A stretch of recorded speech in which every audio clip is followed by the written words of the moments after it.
बिस्मिल्लाहिर्रहमानिर्रहीम chapter 3 biodiversity. तो ninth की ये बायोलॉजी है फेडरल और एजे के बोर्ड की।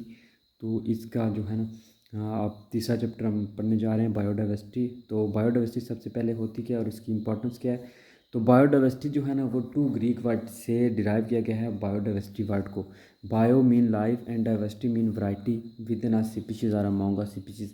के डाइवर्सिटी का मतलब ये है कि एक स्पीशीज़ के कितने जानदार हैं एक जगह पे, या मुख्तलिफ स्पीशीज़ के जो है ना उनमें आपस में कितने जानदार हैं एक जगह पे। तो डेफिनेशन क्या हुई, the different kind of organism such as plants animals and micro organism present in a different ecosystem of the world is called biodiversity. के तकरीबन के जितने जानदार फैले हुए हैं, जानदारों की जो भी डिस्ट्रीब्यूशन है एक इन्वायरमेंट में, एक इकोसिस्टम में, डिफरेंट इकोसिस्टम, जैसे पानी में है मछलियाँ हैं, ठीक है, खुश्की पे पौधे हैं, हम इंसान हैं। तो इस तरह ये जो वैरायटी है ऑर्गेनिजम्स की, एनिमल्स प्लांट्स की, इसको कहते हैं बायोडाइवर्सिटी। एक्सप्लेनेशन में यह है कि there are 2 million organism which have been identified, के तकरीबन 20 लाख जो है ना वो 2 मिलियन ऑर्गेनिज्म की स्पीशीज आइडेंटिफाई हो गई हैं। Out of these 2 million 1.5 million are animals. तो 1.5 यानी तकरीबन 15 जो लाख्स हैं वो एनिमल्स हैं एंड 0.5 मिलियंस आर प्लांट्स, और जो बाकी 5 लाख बचते हैं वो पौधे हैं। In plants there are about 60,000 kinds of plants and 23 types of animal. 23,000 types of animal. तो पाकिस्तान में 60,000 तकरीबन प्लांट्स हैं और 23,000 जो हैं वो एनिमल्स हैं। उसके बाद बायोलॉजिस्ट क्या कहते हैं जी, एस्टिमेट कर रहे हैं कि तकरीबन जो बायोडाइवर्सिटी है उस 100 मिलियन काइंड्स ऑफ ऑर्गेनिज्म है तकरीबन, जिसमें से टोटल अभी तक 2 मिलियन जो हैं वो आइडेंटिफाई हुए हैं। तो बायोडाइवर्सिटी जो एक एरिया की है वो डिपेंड करती है कि उस एरिया का क्लाइमेट कैसा है, यहाँ वहाँ का यानी आबो हवा कैसा है, वो इलाका ठंडा है या गर्म है, पोलर रीजन हैं या फिर वो ट्रॉपिकल रीजन हैं, यानी वहाँ वो गर्म इलाके हैं या फिर वो बिल्कुल ठंडे इलाके हैं, बर्फ़ वाले इलाके हैं। तो ये सारी चीज़ें डिपेंड करती है। इंपॉर्टेंस क्या है बायोडाइवर्सिटी को। बायोडाइवर्सिटी की सबसे बड़ी इंपॉर्टेंस जो है वो बायोडाइवर्सिटी हमें फूड प्रोवाइड करती है। बायोडाइवर्सिटी के थ्रू हम food, crops, fruits, meat, eggs, milk वगैरह जो है ना वो मिल्क वगैरह लेते हैं। मिल्क यानी जानवरों से, एग्स वगैरह भी जानवरों से, और मीट जानवरों से, फ्रूट्स और क्रॉप्स वगैरह जो है ना हम प्लांट से लेते हैं। प्रोडक्शन ऑफ ड्रग्स यानी तो अद्वियात हैं, जो मेडिसिन वगैरह हैं, वो भी बहुत से प्लांट्स और एनिमल से बनाई जाती हैं। प्लांट से मोस्टली जो है ना वो, जैसे कि biodiversity play a vital role in human and animals health. A wide variety of plants animals and fungi are used as medicine and essential vitamin. तो ये जो एनिमल्स हैं ये तो हमें बहुत सी फूड भी देते हैं और बहुत सी मेडिसिन भी इनसे हम एज अ चीज़ें ले रहे हैं मेडिसिन। और जो प्लांट्स हैं वो तो बहुत ज़्यादा जो रोल इंपॉर्टेंट कर रहे हैं, जैसे कि drugs such as streptomycin and erythromycin are derived from fungi drugs like caffeine, morphine and coniine are produced by other plants. तो प्लांट से जो है ना ये कुछ अद्वियात ली जाती हैं, कुछ मेडिसिन बनाई जाती हैं। इंडस्ट्रियल बेनिफिट्स ऑफ क्या है, तो प्लांट से बहुत सी चीज़ें जो बहुत इंपॉर्टेंट रोल प्ले कर रहे हैं in production of industrial material के, इंडस्ट्री के मटेरियल में को प्रोड्यूस करने में बड़ा जो है ना वो क्रूशल और बड़ा important role, vital role play कर रहे हैं। जैसे कि बिल्डिंग मटेरियल, बिल्डिंग का जो मटेरियल है, जो ईंधन, जो लकड़ी वगैरह, जो टिम्बर वगैरह है वो हम प्लांट से लेते हैं। फिर फाइबर्स, फिर जो डाइज़ हैं, कलर्स वगैरह, रेजन्स, गम्स, जो प्लांट से ये चीज़ें निकलती हैं। रेजन जो है ना उनमें से, जैसे ये जो है पाइनस का प्लांट है, आप उसको थोड़ा काटो तो उसमें से वो रेजन वगैरह निकलता है, गम वगैरह। तो रबर, ऑयल, ये सारी चीज़ें जो है ना हम प्लांट से डिराइव करते हैं। अब रिलेशन विद इकोसिस्टम, तो बायोडाइवर्सिटी बहुत इंपॉर्टेंट रोल प्ले करती है in making and maintaining ecosystem. एक इकोसिस्टम को मेंटेन करने में, उसको बनाने में बायोडाइवर्सिटी बड़ा इंपॉर्टेंट रोल प्ले करती है। और ये डायरेक्ट इन्वॉल्व होती है recycling of nutrient and providing fertile soil. तो फर्टाइल सॉइल को फर्टाइल बनाने में भी बायोडाइवर्सिटी का बड़ा अहम रोल है। फॉर एग्जांपल हम जो है ना वो एनिमल्स हैं या जो हमारे डोमेस्टिक एनिमल्स हैं, हम उनका जो गोबर वगैरह है वो जाके फेंकते हैं अपनी जो ज़मीन है उसमें, तो उसमें की फर्टिलिटी इंक्रीज़ होती है। इसी तरह जो है ना वो ये कुछ दिखाया गया, देखें ज़मीन पे बायोडाइवर्सिटी के एनिमल्स और प्लांट्स और डिफरेंट स्पीशीज़ दिखाई गए हैं। अब क्लासिफिकेशन, तो क्लासिफिकेशन जो है ना उसके एम और प्रिंसिपल क्या हैं, तो keeping in view its historical background. सबसे पहले क्लासिफिकेशन, तो arrangement of organism into groups and sub group on the basis of their similarities and differences is called classification. तो ऑर्गेनिजम्स या एनिमल्स, जिन प्लांट्स को अपनी एक जैसे होने या डिफरेंट होने की वजह से डिफरेंट ग्रुप या सब ग्रुप्स में डिवाइड करना वो क्लासिफिकेशन कहलाता है, कि उनकी क्लासें बना देना, उनको डिफरेंट जो है ना, जैसे कि जो पॉइनस का प्लांट है वो अलग होगा, ठीक है, इसी तरह जो छोटे फ्लावर वाले प्लांट हैं वो अलग होंगे। तो ये एक फिर इस तरह ग्रुप्स और सब ग्रुप्स में डिवाइड करके क्लासिफिकेशन की जाती है। तो बायोलॉजिस्ट ने अभी तक वही बात है 2 मिलियन जो है ना वो काइंड ऑफ ऑर्गेनिज्म किए आइडेंटिफाई किए हैं, जिसमें 1.5 मिलियन जो है वो एनिमल्स हैं और 0.5 मिलियन वो प्लांट्स हैं। अब बेस ऑफ क्लासिफिकेशन क्या, सबसे पहले जो क्लासिफिकेशन दी थी वो अरिस्टोटल ने दी थी। Aristotle classified organism on the basis of habitat. तो हैबिटेट उसने देखा कि कुछ जो है ना वो प्लांट्स कहाँ रह रहे हैं, उस लिहाज से उसने उनको जो है वो क्लासिफिकेशन कर दी। For example fish and turtle can not be placed in one group. तो उसने कहा कि फ़िश और जो टर्टल हैं, ये जो मछली और जो ये कछुआ हैं, ये एक ग्रुप में नहीं उसके, क्योंकि कछुआ जो है वो खुशकी पे भी रह सकता है। Classification is also based on relationship among organism and such relationship is got through similarities in characters। तो क्लासिफिकेशन जो है ना मोस्टली ऑर्गेनिज्म में इस तरह की जाती है कि उनके उनमें सिमिलैरिटीज़ देखी जाती हैं। These similarities suggest that all organisms are related to one another at same point in their evolutionary histories. तो देखा जाता है कि हो सकता है कि वो ऑर्गेनिज्म जो एवोल्यूशन है, जो पीछे उनके अबो इजाद है, वो हो सकता है एक ही हिस्ट्री, एक ही एवोल्यूशनरी हिस्ट्री हो, एक ही जगह से वो निकले हों। Later biologist began to classify organism on the basis of physical characteristics. तो बाद में पहले तो ये करते थे कि उनका रिलेशनशिप बताते थे कि उनका प्री हिस्ट्री पढ़ के कि उनका एवोल्यूशनरी हिस्ट्री एक तो नहीं है। बाद में अब साइंसदानों ने क्या किया, अब बायोलॉजिस्ट जो थे उन्होंने फिजिकल करेक्टरिस्टिक, फिजिकल अपीयरेंस दे के कि ये एक जैसे हैं, शक्ल इनकी एक जैसी है, लगते एक जैसे हैं, तो ये फिर एक ग्रुप में रखते हैं इनको। Some of the characteristic which are used to classify organisms are as follows. तो सबसे पहला है प्रोक्रेटिक और यूक्रेटिक। तो प्रोक्रेटिक हैं या यूक्रेटिक हैं, ये देखा जाता था क्लासिफिकेशन में कि वो उनका सेल जो है उसमें न्यूक्लियस है या नहीं। फिर यूनिसेलर हैं या और मल्टी सेलर, या एक सेल के बने हुए हैं या ज़्यादा सेल के बने हुए हैं। फिर ऑटोट्राफ्स हैं और हेटेरोट्राफ्स हैं, कि अपनी खुराक खुद बनाते हैं, फोटोसिंथेसिस करते हैं, या अपनी खुराक खुद नहीं बनाते, हेटेरोट्राफ्स हैं, ठीक है। Modern system of classification is based not only on morphology of organism but the similarity and differences in the DNA of the two organisms can be used for getting idea about their structure and function। तो जो modern classification है वो सिर्फ morphology जानवरों की या जो है ना ऑर्गेनिज्म की शेप देख के नहीं की जा रही, बल्कि उनके डीएनए को पढ़ के उनके डीएनए में क्या डिफरेंसेस हैं, उनके डीएनए के क्या फंक्शन है, इस चीज़ से की जा रही है जो अब मॉडर्न क्लासिफिकेशन की जा रही है। तो ये मॉडर्न क्लासिफिकेशन अब की जा रही है डीएनए वगैरह को जेनेटिक स्टडी करके, ठीक है, प्रॉपर। एम्स क्या है क्लासिफिकेशन के, सबसे पहले तो एम ये होता है कि सिमिलैरिटीज़ और डिफरेंसेस अमॉन्ग ऑर्गेनिज्म आइडेंटिफाई करना, डिटरमिन करना, कि जो मुख्तलिफ ग्रुप हैं एनिमल्स के या प्लांट्स के या माइक्रो ऑर्गेनिजम्स के, उनमें सिमिलैरिटीज़ क्या है और उनमें डिफरेंसेस क्या है। It make easier to study the number of species. तो ये सबसे ईजी जो बना रहा है, जब आप क्लासिफिकेशन करते हो, ग्रुप सब ग्रुप में डिवाइड करते हो, तो आपके लिए ईजी हो जाता है कि आप बता सको कि कितनी नंबर ऑफ़ स्पीशीज़ हैं प्लांट्स की, कितनी एनिमल्स की, और कैसे कैसे वो अलग हैं, कैसे एक जैसी हैं।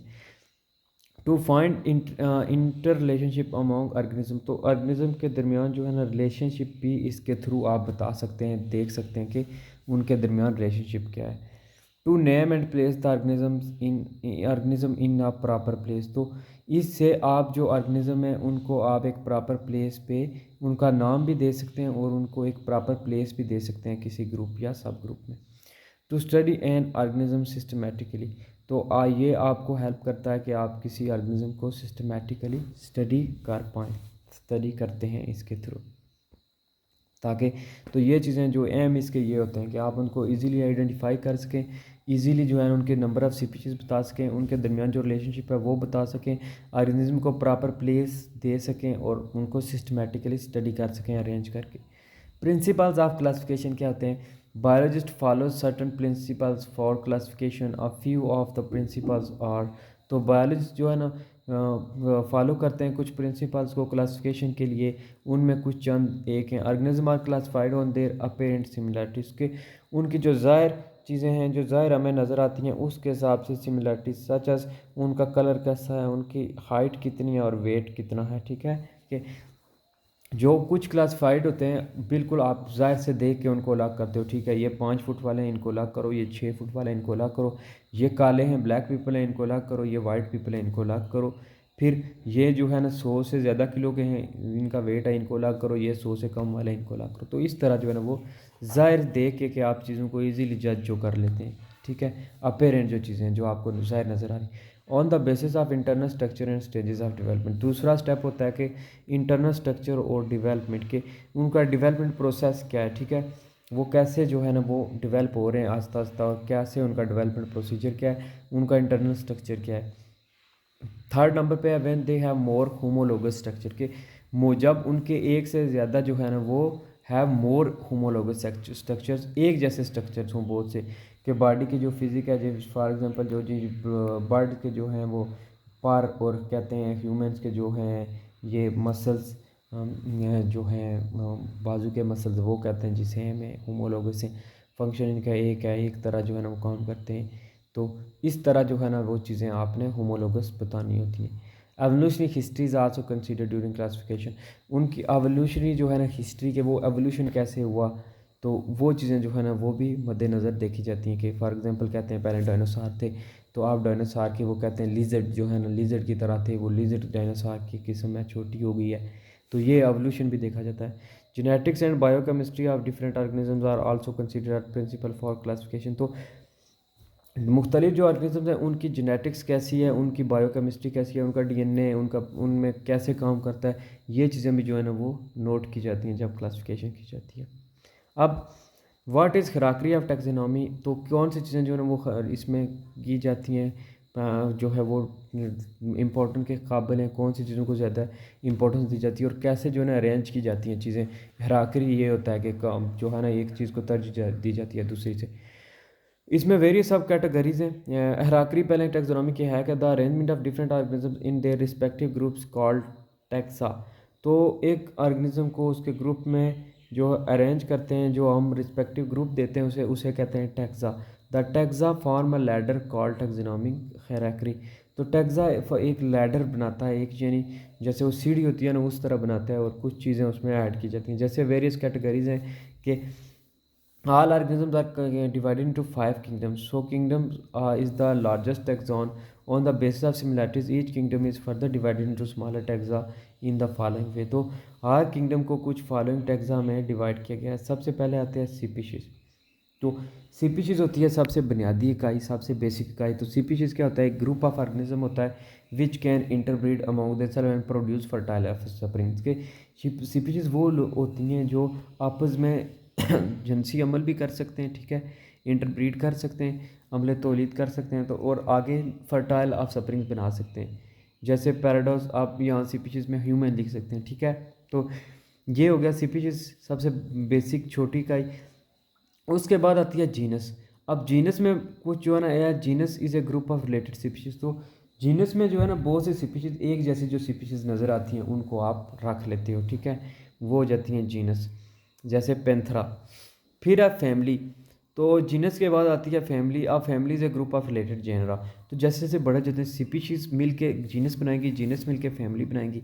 तो अब फैमिली का ग्रुप जो है, जीनस का जो ग्रुप है वो फैमिली बनाएगा, ठीक है। तो जैसे फैलिडी है, प्लांट्स की एक फैमिली है। उसके बाद ऑर्डर आ जाता है, फैमिलीज़ मिलके ऑर्डर बना देती हैं। Order is a group of related family. जैसे कार्निवोरा के जो कार्निवोर्स हैं वो सारे एक ऑर्डर बना देते हैं, जो सारे गोश्त खाते हैं, ठीक है। फिर उसके बाद ऑर्डर मिलके क्लास बना देते हैं, group of similar order makes up A class. जैसे मेमलिया, आप मेमल्स में क्या कहते हैं जी, जानवर हैं, इंसान हैं, बर्ड्स आ जाते हैं, ठीक है। फिर फिशेस वगैरह कुछ जो है ना एनिमल मैमल्स में बहुत ज़्यादा जो है ना वो आते हैं, ठीक है, मैमलिया क्लास में के एनिमल्स, इंसान एनिमल्स। फिर अब फाइलम, तो डिफरेंट जो क्लासेस मिलके वो फाइलम बना देती हैं, जैसे कोर्डेटा है, ठीक है। देन फिर किंगडम आ जाता है कि किंगडम जब मुख्तलिफ फाइलम मिलेंगे तो वो किंगडम बना लेंगे। जैसे एनिमलिया किंगडम है जिसमें तमाम जो है वो एनिमल्स आ जाते हैं, ठीक है। तो इन सब को जो है किंगडम एनिमलिया में रखा जाता है, एनिमल्स बर्ड्स वगैरह को। आप ये देखें एक नाम लिखा हुआ है। अब पेंथरा जो है, तो पेंथरा स्पीशीज़ इसकी है। सबसे पहले किंगडम एनिमलिया है, फाइलम कॉर्डेटा है, क्लास मैमल है इसकी, ऑर्डर कार्निवोरा है, फैमिली फैलिटी है इसकी, जीनस पेंथरा है, और जब इसका स्पीशीज नाम होगा तो वो पेंथरा पैराडस है। ठीक है, तो ये पूरा जो है ना एक होता है क्लासिफिकेशन में हेराक्री। ये आप कुछ प्लांट्स की दिखाएगी और कुछ एनिमल्स की। ये सबसे पहले जो है ना अमेबा की आप देखें, उसका किंगडम प्रोटिस्टा है, फाइलम प्रोटोजोआ है, क्लास सर्कोडिनिया है, सर्कोडिना है, ऑर्डर उसका अमेबाइडेल है, और फैमिली उसकी अमाबाइडी है, जीनस उसका अमेबा है, और स्पीशीज उसका अमेबा प्रोटिस है। उसी तरह मस्टर्ड की क्या है, किंगडम प्लांटी है, फाइलम ट्रैक्योफाइट है, क्लास एंजियोस्पर्मी है, ऑर्डर ब्रासिकेल्स है, फैमिली ब्रासिकेसी है, जीनस ब्रासिका है, और स्पीशीज ब्रासिका कंपेस्टस है। फिर आप मशरूम का देख लें, kingdom fungi, phylum mycota, class basidiomycota, order agaricales, family agaricaceae, genus agaricus, और स्पीशीज जो है वो एग्रिकस कंपेस्टस है। मैन का और पेंथर का आप देख लें, पेंथर का हमने देख ही लिया है तकरीबन, पेंथर पार्डस जो है ना उसका स्पीशीज नेम है। जबकि जो मैन का है ना वो आप देखें तो वो एनिमिलिया कॉर्डेट मैमलिन में आता है, प्राइमेट्स है, हुमिनाइडी है, तो उसका फैमिली भी होमो है, जीनस भी जो है ना वो अब स्पीशीज क्या है होमो सेपियंस। ठीक है, तो ये है ह्यूमन का। अब मेन चीज़ जो आती है वो है हिस्ट्री ऑफ क्लासिफिकेशन के। क्लासिफिकेशन की हिस्ट्री कहाँ से स्टार्ट हुई, तो सबसे पहले अरिस्टोटल ग्रीक फिलासफर ने हिस्ट्री दी थी इसकी 4th BC में। ठीक है, उसने दो ग्रुप्स में जो है ना डिवाइड किया था, एनिमल्स और प्लांट्स को। He classified plants and animals on the basis of similarities. तो उसने प्लांट्स को जो है ना आगे 3 क्लासिफाइड किया था इनटू 3 ग्रुप्स में। हर्ब्स जो जड़ी बूटियाँ हैं, श्रब्स जो ये हैं जो बना के रहते हैं, श्रब जो गुच्छे वाले होते हैं, जो ट्रू प्लांट्स नहीं होते, जिनकी हाइट कम होती है और वो जो है ना झाड़ियाँ बना के रहते हैं। तीसरे नंबर पर ट्री उसने जो प्लांट्स हैं जो वुडी हैं जो लॉन्ग हैं। ठीक है, फिर उसने एनिमल्स को 2 ग्रुप्स में डिवाइड किया है, एक है एक्वेटिक जो पानी में रहते हैं और दूसरे टेरेस्ट्रियल जो खुश्की पे रहते हैं। फिर अब नेक्स्ट है अबू उस्मान उमर अल जाहिज़। तो वो बोर्न हुए बसरा में 1776 में। उन्होंने जो है ना डिस्क्राइब किया life system of plants and his observation on essential migration of fishes in reverse tigris. तो इन्होंने कुछ जो है ना वो बुक्स लिखी थी, जिसमें किताबुल खैवान उन्होंने लिखी, तो डिफरेंट जो है ना करेक्टरिस्टिक्स बताई एनिमल्स की। लेकिन हम आज पढ़ रहे हैं क्लासिफिकेशन, तो अब हम जो है ना वो नीचे चलते हैं। अब discuss 2 kingdom system of classification, तो और उसका फेलियर क्या हुआ। तो 2 सिस्टम, पहले तो अरिस्टोटल ने बेसिक क्लासिफिकेशन की एनिमल्स और प्लांट की, तो उसके बाद अब वो स्विस एक साइंटिस्ट थे जिनका नाम था कार्लोस लिनियस। उन्होंने 1753 में 2 सिस्टम ऑफ क्लासिफिकेशन दिया। उनके मुताबिक एनिमल्स को ऑर्गेनिज्म को डिवाइड किया गया 2 किंगडम में, किंगडम प्लांटी और किंगडम एनिमिलिया के। एक एनिमिलिया है और एक प्लांटी है। प्लांटी में उन्होंने प्लांट्स रखे जिनमें क्या थे, ग्रीन प्लांट्स थे, एल्गी फंजाई और बैक्टीरिया को उन्होंने प्लांटी में रख दिया। ग्रीन प्लांट्स, एल्गी फंजाई और बैक्टीरिया। जबकि किंगडम एनिमिलिया में सिर्फ वो इंक्लूड किए गए जो यूनिसेलर या मल्टीसेलर एनिमल्स थे। अब ये 2 इन्हें बनाए थे, क्लासीफाई किया था 2 जो है ना किंगडम में। अब इनके फेलियर की वजह क्या थी, तो सबसे पहले ये फेलियर थी कि उन्होंने dual organisms are placed in kingdom plantae such as euglena and chlamydomonas both these have plants as well as animal characteristics. तो ये जो फेलियर की पहली वजह ये थी कि यूग्लेना और कैलोमेडोमोनास को उन्हें एक ही ग्रुप में, एक ही किंगडम में प्लेस कर दिया था। हालांकि ये दोनों जो हैं वो प्लांट भी हैं और एनिमल भी हैं, तो इन दोनों को फिर ये कन्फ्यूजन था। इनकी दोनों बहुत करेक्टरिस्टिक्स हैं, प्लांट्स भी हैं एनिमल्स भी हैं। दूसरा सिस्टम उन्होंने क्लियर ये नहीं बताया कि बिटवीन प्रोकैरियोट्स एंड यूकैरियोट्स, तो प्रोकैरियोट्स और यूकैरियोट्स के दरमियान उन्होंने डिफरेंस नहीं बताया। तीसरी ये चीज़ कि उन्हें फंजाई को जो है वो किंगडम प्लांटी में प्लेस कर दिया, लेकिन न्यू डिस्कवरी बता रही थी कि फंजाई जो है वो प्लांट से डिफरेंट है। उसके बाद ये जो लिमिटेशंस हैं इनकी बेसिस पे जो है ना किंगडम 2 जो है वो फेल हुआ, उसको रिजेक्ट किया गया। देन आ गया जी आप किंगडम 5 किंगडम सिस्टम। तो according to 5 kingdom system classification Robert Whittaker ने दिया 1969 में 5 kingdom classification of system, all organism are classified into 5 kingdom. तो सबसे पहले किंगडम मोनीरा आ जाता है, जिसके करेक्टरिस्टिक्स क्या हैं कि सबसे पहले ये सिंपल इसमें ऑर्गेनिज्म है जो प्रोकैरियोट्स हैं, ठीक है। देन फिर यूनिसेलुलर माइक्रोस्कोपिक है, बिल्कुल छोटे हैं और एक सेल के बने हुए हैं। पहली बात है प्रोकैरियोट का जो सेल है, जो उसमें न्यूक्लियस नहीं है, उसमें मेम्ब्रेन बॉन्डेड ऑर्गेनेल्स नहीं है। दूसरी ये चीज़ कि ये यूनिसेलर हैं और माइक्रोस्कोपिक हैं। नंबर थर्ड, इनमें न्यूक्लियर मेम्ब्रेन और मेम्ब्रेन बॉन्डेड ऑर्गेनेल्स एब्सेंट होती हैं। नंबर फोर, इनको जो सेल वॉल है वो मेड अप है शुगर प्लस अमाइनो एसिड यानी पेप्टाइडोग्लाइकन की। इनकी जो सेल वॉल है वो पेप्टाइडोग्लाइकन की बनी होती है। नंबर फाइव पे है कि simplest of all living organisms के, बिल्कुल सिंपल हैं ये जो किंगडम मोनीरा वाले हैं। फिर दूसरे जैसे इनकी एग्जांपल में क्या है, बैक्टीरिया हैं, ब्लू ग्रीन एल्गी हैं, बिल्कुल सिंपल और यूनिसेलर जो है ना वो ऑर्गेनिज्म रखेंगे किंगडम मोनीरा में। दूसरे नंबर पे आते हैं प्रोटिस्टा। प्रोटिस्टा आप हैं यूनिसेलर ये भी उनकी तरह, लेकिन इनमें यूकैरियोटिक है। यूकैरियोट है, इनके न्यूक्लियस सेल में जो है ना आप मेम्ब्रेन बॉन्डेड ऑर्गेनेल्स भी हैं और न्यूक्लियस भी है। तो कुछ सिंपल मल्टीसेलर भी इनमें आते हैं प्रोटिस्टा में। दूसरा ये कि एक्वेटिक हैबिट है, इनका हैबिटेट है कि पानी में रहते हैं। तीसरा ये कि ये क्लोरोफिल है, प्रिपेयर करते हैं अपनी फूड को, और कुछ जो है ना वो लैक करते हैं क्लोरोफिल और वो अपनी फूड नहीं प्रिपेयर करते, जैसे अमेबा वगैरह हैं, ठीक है। उसके बाद कुछ ऑर्गेनिज्म जो है प्लांट लाइक हैं और कुछ एनिमल लाइक हैं। Some plant like some animal like, जैसे फंगस है, प्लांट्स में आते हैं कलमडोमनाइस फंगस, स्लाइम मोड, और एनिमल में अमेबा। तो ये सारे फिर जो है ना किंगडम प्रोटिस्टा में रखे गए हैं। ये है आप स्लाइम, गोल्ड amoeba, euglena, dinoflagellate, paramecium, diatom, और जो है वो मार्क्सरू, मार्सोगला। तो ये सारे जो है ना इसमें आते हैं। अब नेक्स्ट है किंगडम फंजाई।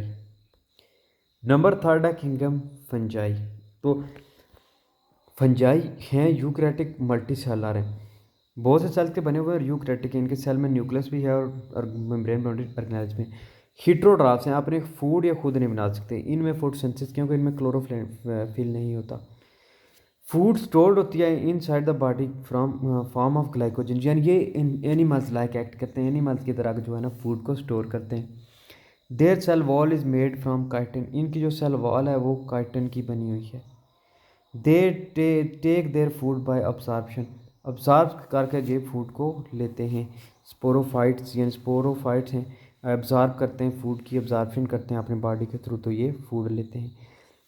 ये करेक्टरिस्टिक्स हैं किंगडम फंजाई की। हाँ, ये किंगडम फंजाई की जो है ना वो करेक्टरिस्टिक्स हैं। और ये एब्जॉर्प्शन करते हैं, यानी ये डेड जो एनिमल्स हैं या गले सड़े माते हैं उनको खाते हैं। इसकी एग्जांपल में क्या है, ब्रेड मोल्ड, जो चपाती पे जो वो ब्रेड पे लग जाता है, मशरूम मोल्ड लग जाता है, उल्ली सी लग जाती है, मशरूम है इसकी, पफ बॉल्स और यीस्ट वगैरह हैं इसकी एग्जांपल्स। नेक्स्ट है जी किंगडम प्लांटी। प्लांटी जो है वो यूकैरियोटिक हैं, मल्टी सेलर हैं, ठीक है। ऑटोट्रॉफ हैं, अपनी खुराक खुद बनाते हैं, फोटोसिंथेसिस करते हैं, ठीक है। लाइट यानी लीव्स में लाइट पड़ती है, वो लीफ लाइट को ट्रैप करते हैं और अपनी फूड खुद तैयार करते हैं।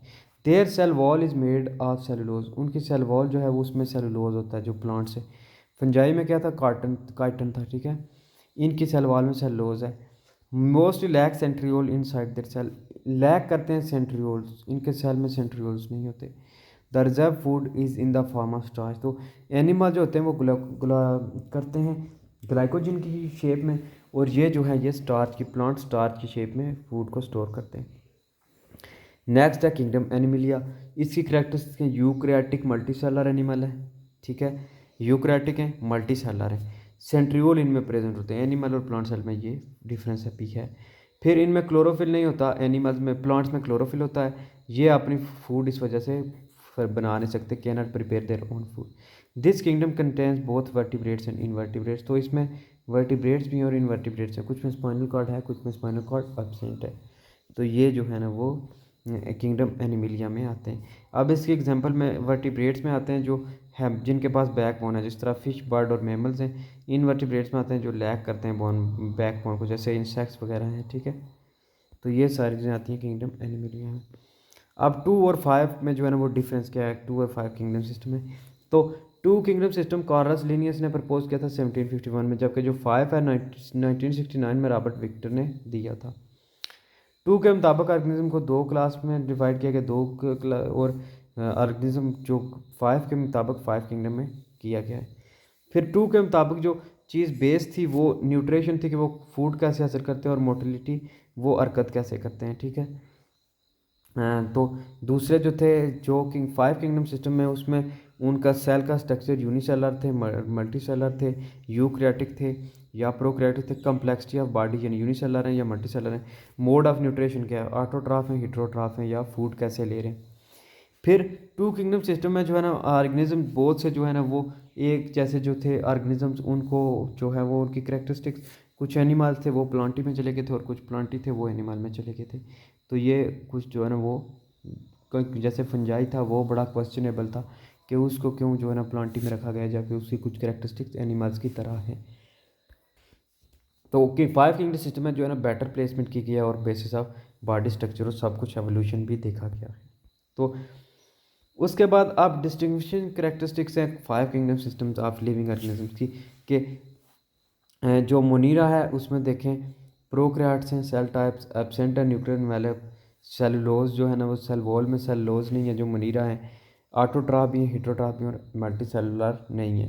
प्रोटिस्टा में जो है ना वो यूकैरियोटिक है, ठीक है, न्यूक्लियर एनवेलप में प्रेजेंट है some form of various types और जो है ना फोटोसिंथेटिक भी हैं, हेटेरोट्रॉफ भी हैं और कम्बिनेशन भी है, दोनों भी करते हैं। मल्टी सेलुलरिटी जो है ना वो कुछ में एब्सेंट है। फंजाई जो है वो न्यूक्लियर एनवायरनमेंट में प्रेजेंट है, यूकैरियोटिक है, काइटिन है, क्या बनी होती है cell wall. Mode of nutrition वो अब्सॉर्प्शन करते हैं, मुर्दा जो है ना वो चीज़ों पे ज़्यादा गले सड़े मादों पे ज़्यादा नुकसान करते हैं। Present in all form multi cellular है, ठीक है। देन है प्लांटी, तो प्लांटी में यूकैरियोटिक सेल हैं वो भी यूकैरियोटिक हैं, प्रेजेंट है उनमें भी न्यूक्लियस। फिर सेलुलोज की बनी होती हैं या पॉलीसेकेराइड की फोटोसिंथेसिस भी करते हैं और ऑल फॉर्म में प्रेजेंट है, मल्टी सेलर है। एनीमिलिया क्या है, यूकैरियोटिक हैं, प्रेजेंट है उनमें न्यूक्लियर एनवेलप, एब्सेंट क्या है उनमें सेल वॉल, इंजेक्शन करते हैं, ठीक है, फूड को इनटेक करते हैं और फिर उसको जो है वो डाइजेस्ट करते हैं और ऑल फॉर्म मल्टी सेलर है, ठीक है। ये सारा एनीमिलिया। अब नेक्स्ट है वायरस। तो वायरस क्या है, क्योंकि वायरस जो ऐसा है ना वो किस किंगडम में फिट आता है उसको सजेस्ट किया जाता है कि ये 6 किंगडम है, ठीक है। It was discovered by Russian chemist Ivan स्काइन। तो 1892 में आइवान स्काइन ने जो यह डिस्कवर किया था, रशियन बंदा था। वायरस लैटिन वर्ड से डिराइव किया गया है जिसका मतलब है विनोम, पॉइजनस फ्लू, ठीक है, वेनम। डेफिनेशन वायरस की यह है कि non cellular unique particles at the border line of living and non living organism के बिटवीन आते हैं, लिविंग और नॉन लिविंग ऑर्गेनिज्म के बॉर्डर लाइन में, और इनकी ये नॉन सेलुलर किसी सेल के नहीं बने होते। और study of virus is called virology. जिस ब्रांच में स्टडी की जाती है उसको वायरोलॉजी कहते हैं, वायरस जिसमें स्टडी की जाती है। स्ट्रक्चर ऑफ वायरस में है कि 2 मेन पार्ट्स हैं। जो प्रोटीन, आउटर प्रोटीन है उसको कहते हैं कैप्सिड, कुछ इस तरह इसका स्ट्रक्चर सा होता है, ठीक है, ऊपर डायमंड सा बना होता है। तो जो है ना ऊपर वाला जो पार्ट है जो ये कोट सा है इसको कहते हैं कैप्सिड, और नीचे जो है ना इसको न्यूक्लिक एसिड कोर या डीएनए कोर या आरएनए कोर, ये इस तरह की चीज़ें कहते हैं। कैरेक्टरिस्टिक्स क्या है, reproduce only inside the host cell. जब ये किसी ऑर्गेनिज्म के अंदर जाते हैं तभी जाके रेप्लिकेट होते हैं। न्यूक्लिक एसिड डीएनए या आरएनए इनमें होता है, ठीक है, इनका डीएनए भी हो सकता है, आरएनए भी हो सकता है, हेरिडिटी जो मटेरियल है। होस्ट सेल के इन साइड ग्रो करते हैं अंदर और काज करते हैं डिजीज़ इन लिविंग ऑर्गेनिज्म, बहुत गंदी गंदी बुरी बुरी और जो है ना बहुत जो है वो लाइफ टेकिंग डिजीज़ काज करते हैं। उसके बाद नॉन लिविंग करेक्टर्स इनके क्या हैं कि viruses can not live without a host cell. तो एक होस्ट सेल के बगैर ये रह नहीं सकते बिल्कुल, ये कैन भी क्रिस्टलाइज, होस्ट सेल के बगैर इनको क्रिस्टलाइज किया जाता है। इनको क्रिस्टलाइज किया जाता है आउटसाइड द होस्ट सेल। ना ये रिस्पायर करते हैं ना ये एक्सक्रीट करते हैं, दे कैन नॉट रिस्पायर, ना ये कोई सांस लेते हैं और ना ही कोई चीज़ें ये निकालते हैं, ना ही कुछ एक्सक्रीट करते हैं वायरसेस। उसके बाद बाइनोमियल नोमेनक्लेचर क्या होता है, तो बाइनोमियल, बाइन का मतलब है 2 और नोमियल का मतलब है नेम्स के। ऐसा सिस्टम जिसमें जिंदारों को 2 नेम वाला एक नाम, साइंटिफिक नाम दिया जाता है उसको कहते हैं binomial nomenclature.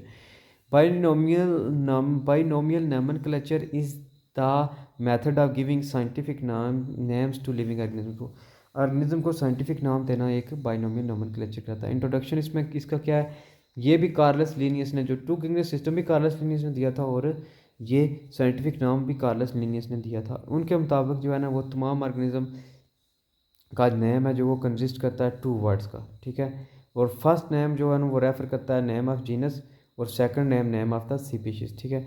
That is why this system is known as the 2 words naming system. इसको 2 वर्ड्स नेमिंग सिस्टम भी कहा जाता है, जो बाइनोमियल नोमेनक्लेचर है। बाई का मतलब 2, नोमियल मतलब नेम। तो जैसे कि इंसान का नाम है होमो सेपियंस, इसमें होमो जो है वो जीनस और सेपियंस स्पीशीज़ का नाम है, तो ये फिर जो है दिखाता है। अब इम्पोर्टेंस क्या है बायोनोमेनक्लेचर की, कि जो है ना वो हर जगह डिफरेंट ऑर्गेनिज्म के डिफरेंट नेम होते हैं, तो साइंटिफिक नेम दे के ताकि दुनिया के जितने भी साइंटिस्ट हैं वो एक डेफिनाइट नाम हो, प्रिसाइज नाम हो हर स्पीशीज़ का। जैसे इंसान का होमो सेपियंस है, तो मोस्टली जो नेम्स है वो लैटिन ज़बान से लिए जाते हैं, क्योंकि जो लैटिन ज़बान है वो डेड ज़बान है, उसमें कोई चेंजिंग नहीं हो सकती। उसमें जो एक दफ़ा वर्ड ऐड किया जाए वो वही वर्ड रहता है, उसको कोई चेंज नहीं कर सकता।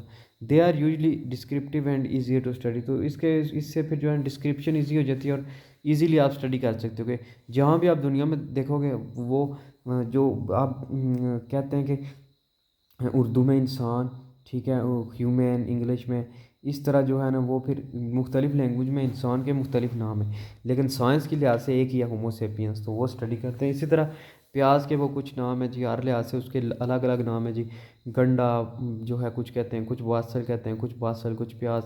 तो इस तरह जो है ना जब उसका साइंटिफिक नाम होगा तो वो एक ही नाम होगा, तो उसलिए फिर वो स्टडी करना ईजी हो जाता है, वो साइंटिस्ट आपस में कम्युनिकेट करना ईजी हो जाता है। रूल्स क्या हैं बायोनॉमिकल नोमेनक्लेचर के जो जो भी नाम होगा उसको प्रिंटेड करेंगे इटालिक लैंग्वेज में, या उसको लिख के अंडरलाइन करेंगे। जैसे ये ब्रेसिका कंपेस्टस है, या इसको इटालिक में लिखो या फिर उसको ऐसे अंडरलाइन कर दो। दूसरा ये कि जो टर्म जेनरिक है एंड एवोल्यूशन रिलेशनशिप इंडिविजुअल और प्लांट्स का, तो इसके साथ साथ उसका रिलेशनशिप भी बताया जाता है कि उनका जीनस के साथ क्या रिलेशनशिप है और दूसरे ऑर्गेनिज्म के साथ क्या रिलेशनशिप है। अच्छा, आप जो नेक्स्ट चीज़ है कि जो बायोडाइवर्सिटी, तो ये है, इसके हम यूज़ भी करते हैं, इसको हमने ग्रुप में डिवाइड भी कर दिया है, लेकिन इसकी कंजर्वेशन क्या है, कंजर्व हम इसे कैसे कर सकते हैं। तो natural natural use of natural resources such as plant, animal, mineral, water wise in a wise manner is called conservation of biodiversity. के एक अक्लमंदी के साथ इन चीज़ों को यूज़ करना। अगर एनिमल आप खा रहे हो, किसी एनिमल का गोश्त, तो इतनी मिकदार में खाओ कि वो बिल्कुल ख़त्म ना हो जाए, क्योंकि वो आपने आगे उसकी नस्ल को उसको मौका दें कि वो अपनी नस्ल बढ़ाए भी और वो बढ़े भी, क्योंकि हमने उसे ज़्यादा से ज़्यादा यूज़ करना है। फिर इसी तरह प्लांट्स की भी सीपीएस जो मेडिसिन वगैरह के ले रहे हैं उन सब को ख़त्म ना कर दें। पानी को भी इस्तेमाल करें, लेकिन उसके साथ जो है उसका ख्याल भी रखें कि वो ख़त्म ना हो जाए। तो ये कुछ चीज़ें हैं जिसके थ्रू हम जो है कंजर्वेशन कर सकते हैं। एक्सप्लोरेशन में यही है कि नेचर गिफ्टेड अस, ये नेचर ने हमें तीन सब चीज़ें हम इंसानों को गिफ्ट की हैं, तो हमें चाहिए कि हम इनकी हिफाजत करें, इनको वाइजली यूज़ करें, अक्लमंदी के साथ यूज़ करें, क्योंकि ये नेसेसरी है, इनके रिसोर्स को ज़रूरी है बचाना, ठीक है, ताकि नेक्स्ट जनरेशन तक भी ये चलती रहें। आप कुछ डेफिनेशन है कि एक्सटिंक्ट स्पीशीज़ कौन सी होती हैं। वो स्पीशीज़ जो अब इस दुनिया में नहीं है, जैसे डायनासोर्स हैं। ये species that no longer lives in an ecosystem is said to be extension in that ecosystem. के जैसे कहते हैं कि आज से हज़ारों साल पहले डायनासोर्स रहते हैं, लेकिन अब वो ख़त्म हो गए, तो वो एक्सटेंट स्पीशीज़ है, वो अब ख़त्म हो गए। इनमें अब क्या है, टाइगर है, लाइन है, ये सब एक्सटेंट हैं। पाकिस्तान में इंडियन वन हॉर्न रेनोसिस, जिसको हम बारला कहते हैं, वो भी ख़त्म हो गया है, ठीक है। उसके बाद एक्सटिंक्ट के बाद आती हैं एंडेंजर्ड, जो ख़तरे में है कि वो फ्यूचर में हो सकता है उनको जो है वो एक्सटिंक्ट हो जाए।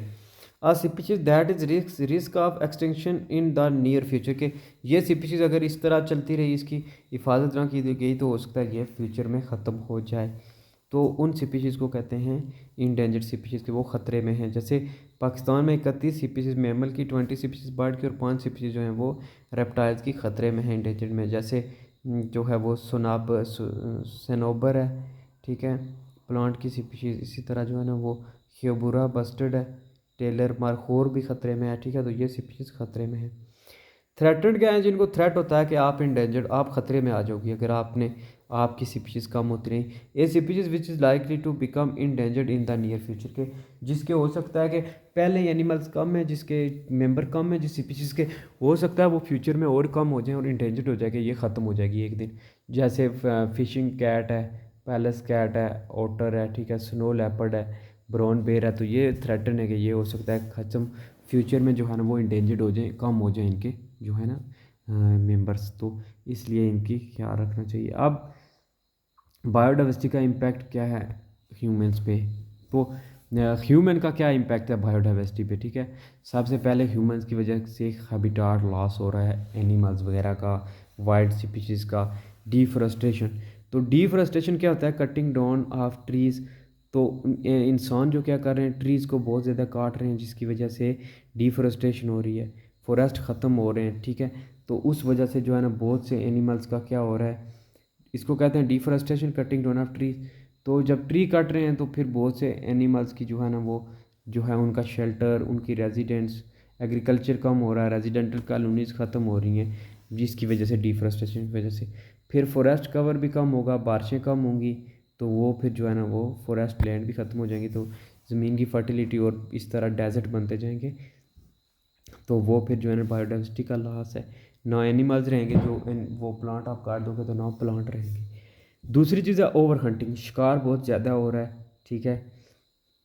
इलीगल हंटिंग हो रही है, बगैर लाइसेंस के, कोई लाइसेंस नहीं ले रहे लोग जो है ना ऐसे ही पाकिस्तान में सांपू को मार रहे हैं, ठीक है, मैमल्स को हंट कर रहे हैं, फिर इसी तरह मरखोर को हंट किया जा रहा है। तो वो फिर जो है ना वो नुकसानदेह है, वो फिर ओवर हंटिंग की वजह से वो स्पीशीज़ ख़त्म होने के कगार पे हैं। तीसरा है इंट्रोडक्शन और रिमूवल ऑफ स्पीशीज़। तो न्यू स्पीशीज़ इंट्रोड्यूस कराई जा रही है, जैसे ये सफ़ेदा पॉपुलर का जो इंट्रोड्यूस करवाया गया है, इसने काफ़ी स्पीशीज़ को ख़त्म कर दिया है। ये जहाँ होता है वहाँ पानी जो है ना वो सक कर लेता है, जिसकी वजह से दूसरी स्पीशीज़ का रहना मुश्किल हो जाता है। फिर इंट्रोडक्शन ऑफ न्यू स्पीशीज़ यानी ये ऑस्ट्रेलिया से जो है ना वो कुछ स्पीशीज़ जो है ना यूकलिप्टस लाई गई है। तो ये जो है ना अंडरग्राउंड वाटर को अब्ज़ॉर्ब कर लेती है और अंडरग्राउंड वाटर कम हो जाता है लेवल वाटर का। फिर नेक्स्ट है रिमूवल ऑफ स्पीशीज़। कुछ स्पीशीज़ जो नेटिव थी उनको ख़त्म कर दिया गया है, जैसे स्टार फिश ईट मसल्स। कुछ स्पीशीज़ जो दूसरी स्पीशीज़ को खाती थी, अल्लाह ने एक निज़ाम बनाया हुआ है। तो आपने वो स्पीशीज़ जब निकाल दिया तो आप जिन स्पीशीज़ को वो खा रही थी वो ज़्यादा हो रही हैं और वो हैं भी बेफ़ायदा, उनका कोई फ़ायदा भी नहीं है, या वो दूसरी स्पीशीज़ को फ़ायदेमंद स्पीशीज़ को खा रही हैं, तो वो फिर इस वजह से मसला हो रहा है। रैपिड इंडस्ट्रियलाइजेशन हो रहा है, केमिकल प्लूटेंट्स वगैरह रिलीज हो रहे हैं इंडस्ट्रीज से, जिसकी वजह से इकोसिस्टम जो है वो डिस्टर्ब हो रहे हैं। अब वाइल्ड लाइफ क्या होती है, तो जो non domesticated non cultivated plants हैं, जिन जो घर में हम ना पालते हैं जानवर, जो ना घर में हम प्लांट्स लगाते हैं, तो इनको present naturally in an area उसको कहते हैं वाइल्ड लाइफ है, ठीक है। कंजर्वेशन ऑफ वाइल्ड लाइफ की आप कंजर्वेशन कैसे कर सकते हैं, तो we should conserve over wildlife by controlling the following dangerous issues. सबसे पहले ओवर पॉपुलेशन हो रही है हमारे, इंसानों को चाहिए कि पॉपुलेशन को थोड़ा कंट्रोल करें, डिफॉरेस्टेशन को कंट्रोल करें, फॉरेस्ट को ना काटें।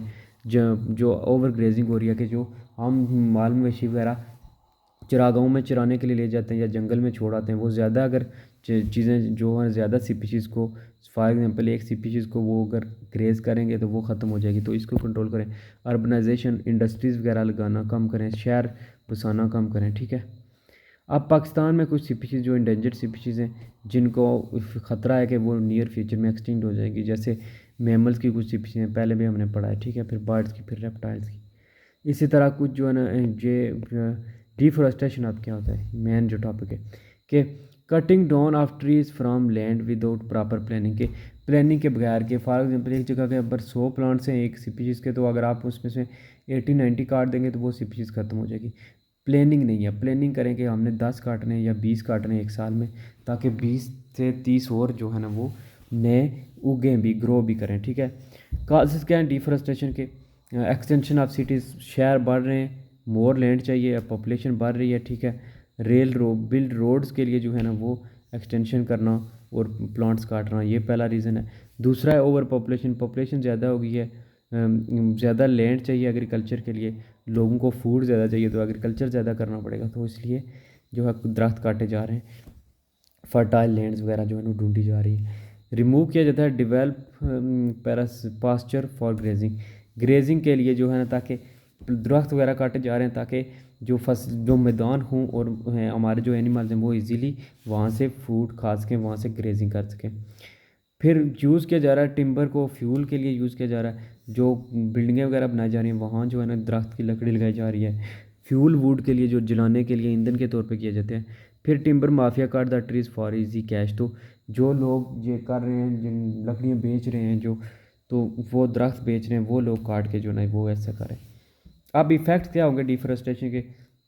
जब डिफॉरेस्टेशन हो जाएगी तो सॉइल इरोजन, ज़मीनी कटाव हो जाएगा। जहाँ पे दरख्त ना हो वहाँ आप देखें पानी पड़ता है तो ज़मीन जो है खिसक जाती है, बैठ जाती है।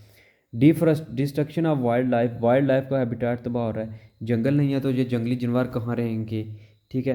फिर फ्लडिंग आ रहा है, पानी अब दरख्त जो है वो होते हैं तो वो पानी को चूस लेते हैं, सक कर लेते हैं, जिसकी वजह से फ्लड नहीं आते। तो जब दरख्त नहीं है तो पानी सीधा सीधा ज़मीन के ऊपर से बह रहा है और फ्लड आ रहे हैं, सैलाब आ रहे हैं। डेजर्टिफिकेशन आ रहा है, डेजर्ट चेंज, ज़मीनें जो है ना फर्टाइल लैंड डेजर्ट में चेंज हो रही हैं, बारिशें नहीं हो रही इस वजह से। रिड्यूस सोर्स ऑफ रेन जो है ना वो कम हो रहे हैं, ट्रांसपरेशन कम होती है, जब पौधे कम होंगे तो इस वजह से बारिश भी फिर कम होती है। हाँ, ये भी नुकसान